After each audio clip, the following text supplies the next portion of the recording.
കത്തോലിക്കാ സഭയ്ക്ക് എതിർപ്പെന്ന് പറയുന്ന പുത്തരിയല്ല. എന്നാണ് ഈ ശുദ്ധമാന സഭയെ ഈ ലോകം രണ്ടു കൈ നീട്ടി സ്വീകരിച്ചിട്ടുള്ളത്, ചുവപ്പ് പരവതാനി വിരിച്ചു തന്നിട്ടുള്ളത്? ഒരിക്കലുമില്ല. സമാധാനം സ്ഥാപിക്കുന്നവർ ഭാഗ്യവാന്മാർ, എന്തെന്നാൽ അവർ ദൈവപുത്രന്മാരെന്ന് വിളിക്കും.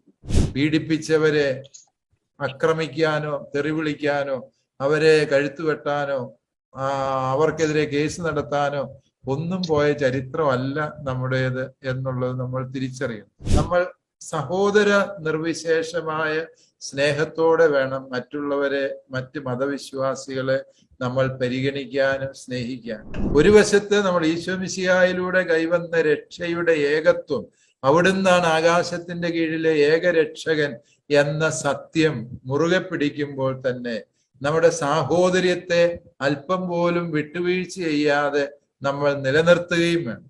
ഇത് രണ്ടും കൂടി ബാലൻസ് ചെയ്യിപ്പിക്കുന്ന വളരെ സുന്ദരമായ ഒരു മതാന്തര ദർശനമാണ് പരിശുദ്ധ കത്തോലിക്കാ സഭയ്ക്കുള്ളത് എന്ന് നിങ്ങൾ തിരിച്ചറിയും.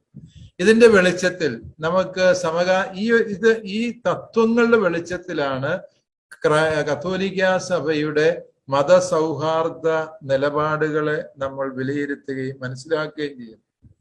ഇവിടെ പ്രായോഗിക തലത്തിൽ വരുമ്പോൾ നമ്മൾ മനസ്സിലാക്കുക, നമ്മൾ സഹോദര നിർവിശേഷമായ സ്നേഹത്തോടെ വേണം മറ്റുള്ളവരെ, മറ്റ് മതവിശ്വാസികളെ നമ്മൾ പരിഗണിക്കാനും സ്നേഹിക്കാനും.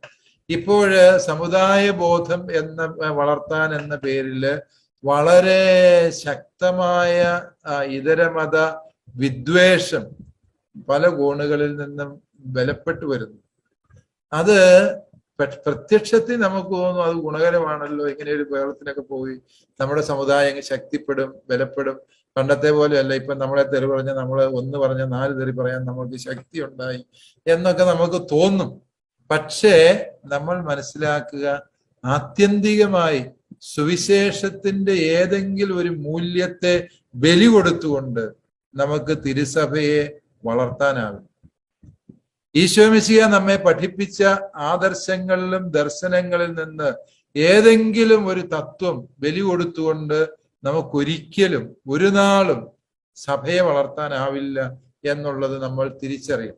അതുകൊണ്ട് പഴയ ഒരു കുരിശുയുദ്ധത്തിന്റെ ആവേശത്തിലേക്ക് നമ്മുടെ സമുദായത്തിൽ ചിലരൊക്കെയും നീങ്ങുന്നുണ്ട് എന്നുള്ളത് നമ്മൾ തിരിച്ചറിയേണ്ട ഒരു വസ്തുതയാണ്. അത് പ്രത്യക്ഷത്തിൽ ആവേശം ജനിപ്പിക്കുന്നതാണ്, സന്തോഷകരമാണ് എന്ന് നമുക്ക് എല്ലാവർക്കും തോന്നുന്നുണ്ട്, എനിക്കും തോന്നാറുണ്ട് ചിലപ്പോഴും. പക്ഷേ നമ്മൾ ശരിക്കും ആത്മശോധന ചെയ്യുമ്പോൾ, ഈശോയുടെ മുമ്പിൽ ഇരുന്ന് ശരിക്കും പ്രാർത്ഥിക്കുമ്പോൾ കർത്താവ് പറഞ്ഞു തരുന്നത് ഇതല്ല ശരിയായ വഴി. ശരിയായ വഴി എന്ന് പറയുന്നത് എൻ്റെ സുവിശേഷം. എൻ്റെ സുവിശേഷത്തിൽ വെള്ളം ചേർത്തുകൊണ്ട് നിങ്ങൾ എന്ത് സഭയെ വളർത്താൻ പോകുന്നു? അല്ലേ? ഇതര മതക്കാര്, നമ്മളെ എതിർത്തവരോ, ഈ കത്തോലിക്കാ സഭയ്ക്ക് എതിർപ്പെന്ന് പറയുന്ന പുത്തരിയല്ല. എന്നാണ് ഈ ശുദ്ധമാന സഭയെ ഈ ലോകം രണ്ടു കൈ നീട്ടി സ്വീകരിച്ചിട്ടുള്ളത്, ചുവപ്പ് പരവതാനി വിരിച്ചു തന്നിട്ടുള്ളത്? ഒരിക്കലുമില്ല എന്ന് നമുക്കറിയാവുന്നതാണ്. തിളച്ച എണ്ണയെ മുക്കിപ്പൊരിച്ച് ക്രിസ്ത്യാനികളെ ഇല്ലായ്മ ചെയ്യാൻ ശ്രമിച്ച ചരിത്രമല്ലേ സഭയുടെ? പീഡാനുഭവങ്ങളുടെ വഴികളിലൂടെ, തീക്കനൽ വിരിച്ച വഴിയിലൂടെ പരിശുദ്ധ സഭ നടന്നു വന്നപ്പോഴും പീഡിപ്പിച്ചവരെ ആക്രമിക്കാനോ തെറി വിളിക്കാനോ അവരെ കഴുത്തുവെട്ടാനോ അവർക്കെതിരെ കേസ് നടത്താനോ ഒന്നും പോയ ചരിത്രമല്ല നമ്മുടേത് എന്നുള്ളത് നമ്മൾ തിരിച്ചറിയും. അതുകൊണ്ട് ഈ സുവിശേഷം എന്ന് പറയുന്നതിൻ്റെ ആ ഒരു അബ്സല്യൂട്ട് പാസിഫിസം എന്ന് പറഞ്ഞാൽ സമാധാനം സ്ഥാപിക്കുന്നവർ ഭാഗ്യവാന്മാർ, എന്തെന്നാൽ അവർ ദൈവപുത്രന്മാരെന്ന് വിളിക്കും. ഇത് നമ്മൾ തിരിച്ചറിയേണ്ട ഒരു സത്യമാണ്. ആ ഒരു സത്യത്തെ നമ്മൾ ഒരിക്കലും വിസ്മരിക്കാൻ പാടില്ല എന്നാണ് എനിക്കിതിന്റെ പ്രായോഗിക തലത്തിൽ, നമ്മളുടെ ഈ ദൈവശാസ്ത്രപരമായ 3 തത്വങ്ങളെ എങ്ങനെ പ്രായോഗിക തലത്തിൽ എത്തിക്കാൻ പറ്റുമെന്ന് ചോദിക്കുമ്പോൾ, നമ്മളെ എതിർത്തു എന്ന കാരണത്താൽ ആ വ്യക്തി നമ്മുടെ ശത്രുവായി പരിഗണിക്കപ്പെടുകയും നമ്മൾ അയാളെ ഇല്ലായ്മ ചെയ്യാൻ പരിശ്രമിക്കുകയും സകലമാന അധിക്ഷേപങ്ങളും വിളിച്ചു പറയുകയും ചെയ്യുമ്പോൾ, some or other way we are going away from the heart of the gospel.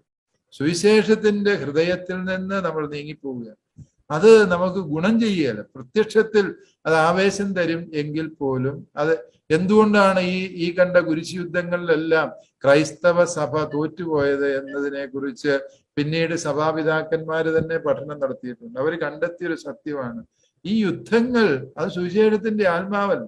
ഈ ഈശോമിശിഹായ്ക്ക് ശക്തി ഇല്ലാഞ്ഞിട്ടല്ല ഈ കുരിശുയുദ്ധങ്ങളിൽ ഒരെണ്ണത്തിൽ കഷ്ടി ജയിച്ചതൊഴികെ ബാക്കിയെല്ലാം നമ്മൾ തോറ്റത് എന്തുകൊണ്ട് എന്ന് പിന്നീട് സഭാപിതാക്കന്മാര് അത് വിലയിരുത്തി പറയുന്ന എന്താന്ന് ചോദിച്ചാൽ, സുവിശേഷം യഥാർത്ഥത്തിൽ എന്താണ്? സ്നേഹത്തിന്റെ സന്ദേശം. ആ സ്നേഹം മറന്ന് നമ്മൾ സുവിശേഷത്തിന്റെ ശക്തിയെ അവിശ്വസിച്ചുകൊണ്ട് വാളിന്റെയും ഏറ്റുമുട്ടലിന്റെയും വഴിയെ സ്വീകരിച്ചപ്പോൾ നമ്മൾ പരാജയപ്പെട്ടുകൊണ്ടേയിരുന്നു. ലെപ്പാന്തോ യുദ്ധത്തില് ഒരു മാർപ്പാപ്പ ദിവസങ്ങൾ മുട്ടയിൽ നിന്ന് കയ്യും വിരിച്ച് ജപമാല ചൊല്ലിയപ്പോൾ ആ ശക്തിയിൽ സഭയ്ക്ക് വിജയം കൊടുത്തു. കാരണം എന്താ? തിരുസഭയുടെ ശക്തി ആയുധ ബലമല്ല, ആൾബലമല്ല, പ്രതിരോധ സേനയുടെ കരുത്തല്ല, മറിച്ച് തിരുസഭയുടെ ശക്തി സുവിശേഷമാണ്, ഈശോമിശിഹായാണ്. ആ ഒരു ദർശനം നമ്മൾക്ക് അടുത്ത കാലത്ത് ചില കോണുകളിലൊക്കെയും കുറഞ്ഞു വരുന്നുണ്ട് എന്നുള്ളത് നമ്മൾ തിരിച്ചറിയേണ്ട ഒരു സാമൂഹിക യാഥാർത്ഥ്യമാണ്. അത് ഞങ്ങൾ മെത്രാന്മാരുടെ ഇടയിൽ കുറഞ്ഞു വരുന്ന സാഹചര്യമുണ്ട്, അച്ഛന്മാരുടെ ഇടയിലുണ്ട്, അൽമായ നേതാക്കളുടെ ഇടയിലുണ്ട്. ഇത് എനിക്ക് തോന്നുന്നു നമ്മൾ സുവിശേഷത്തിന്റെ ആ ഹൃദയത്തിലേക്ക് തിരിച്ചു നടക്കണം. നമ്മളെ എതിർത്തവരെ എല്ലാം ഏറ്റുമുട്ടി തോൽപ്പിച്ചുകൊണ്ട് നമുക്ക് സുവിശേഷം വിജയിപ്പിക്കാൻ പറ്റിയത്. സുവിശേഷം വിജയിക്കണമെങ്കിൽ നാം പീഡകളുടെ, വേദനകളുടെ, കഷ്ടതകളുടെ വഴിയിലൂടെ നടന്നു പോകേണ്ടതുണ്ട് എന്ന സത്യം നമ്മൾ വിസ്മരിക്കാൻ പാടില്ല എന്നുള്ളതാണ് അതേക്കുറിച്ച് പ്രായോഗികമായിട്ട് എനിക്ക് പറയാൻ.